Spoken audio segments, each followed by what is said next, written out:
kusungura kune hondo. Akune hondo dzinopisa.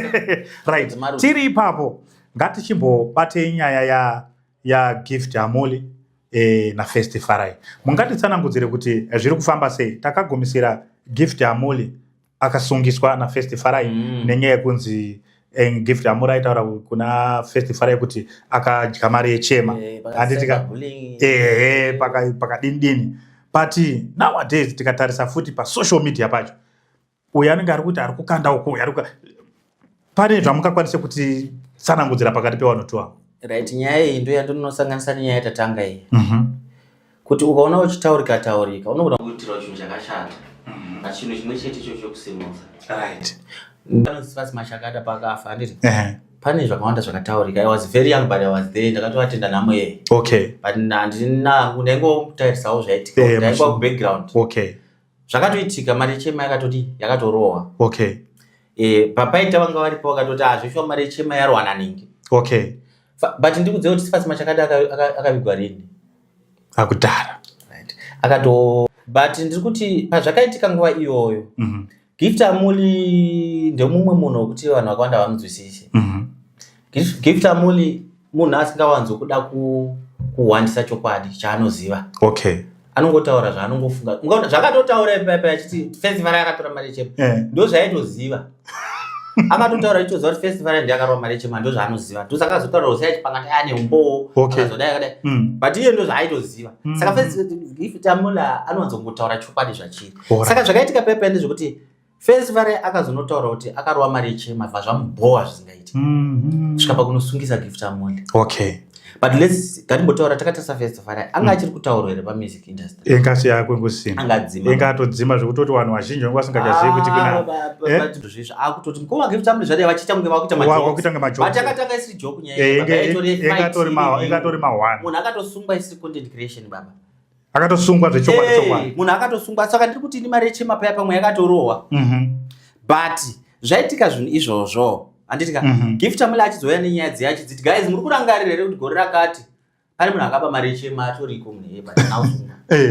Ndobva zvadzidzisa kungomana nayo atanga kundidenda. Right. Vamusungisa vesho akasungwa. But soon after that pakatanga kutaura mari chema yazoti. Anditika then First Farai vamuka vanga nyararari. Vakuya apa. Iko zvinokusungura we talking about First Farai. First Farai ane song yake yakatobudisa. Ndinotaura ndezvekuti pamwe pacho panoitika chinhu chiro chakaipa mukati meupenyu hwako. Chinogona kuuya chichita kunge chinhu chakashata. Alright. But chogona kutouya kusimudza.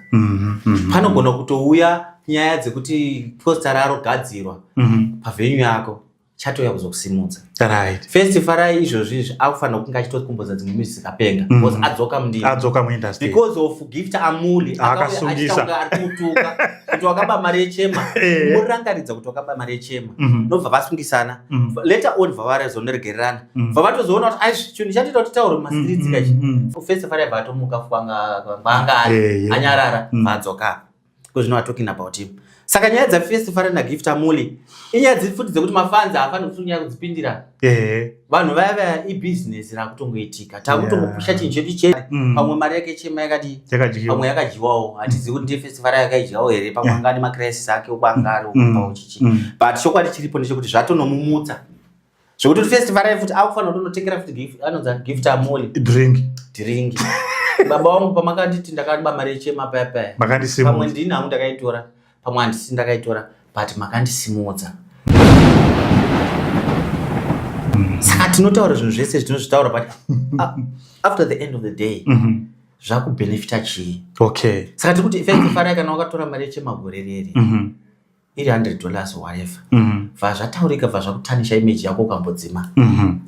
Nobva Gift Amuli angonomuka wari kumba kwake pamwe anga akatongofunga kudhiniwa wakati advezo atora mari yechema.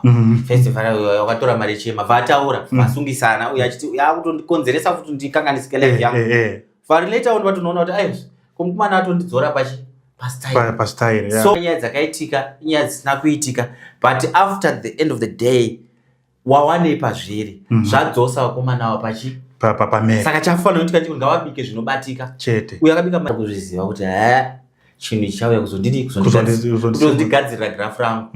Saka makingwazi akutaurika nezvake. First Farai nemari yechema akutaurika nezvake. saka timutaura chiya mafadzi ngavangoti isusu ngatingoona tiri kupi tiri kumateresi chete tisapota art otherwise zvinhu izvi kaizvi ndezvemudanga ndedzemudanga wanai mukana wekumhoresa vateereri zvakare handizivi kuti pane vamwe vanhu ndanzwa muchitsanangura kuti mimi munoita music munoproducer munogadzirwa music pane umwe munhu nhasi ari kuda kupindwa muindastry yekuimba movha manyatsa kutsanangura vamwe vanoda nhamba dzenyu vamwe vanoda kuzobatsirwa saka munogona kubva mawasiyira nhamba dzenyu vanoda kubatsirwa vanokuona ikupi vanoita sei. Alright guys, sezvanumber, thank you so much my DJ. Chasangana zvakare another time na DJ wedu tichitaura tsenga nyaya dzine chokuita nemagitari.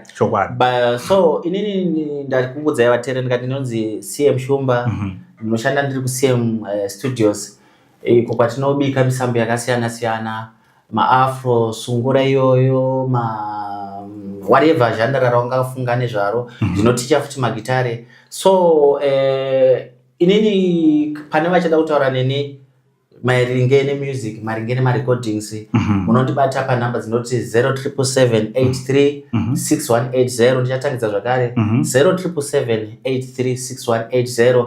Vateereri ndinokudai zvakanyanya, muitiro nyasha kwese kwamungange muri, Mwari ngakuitire zvakanaka.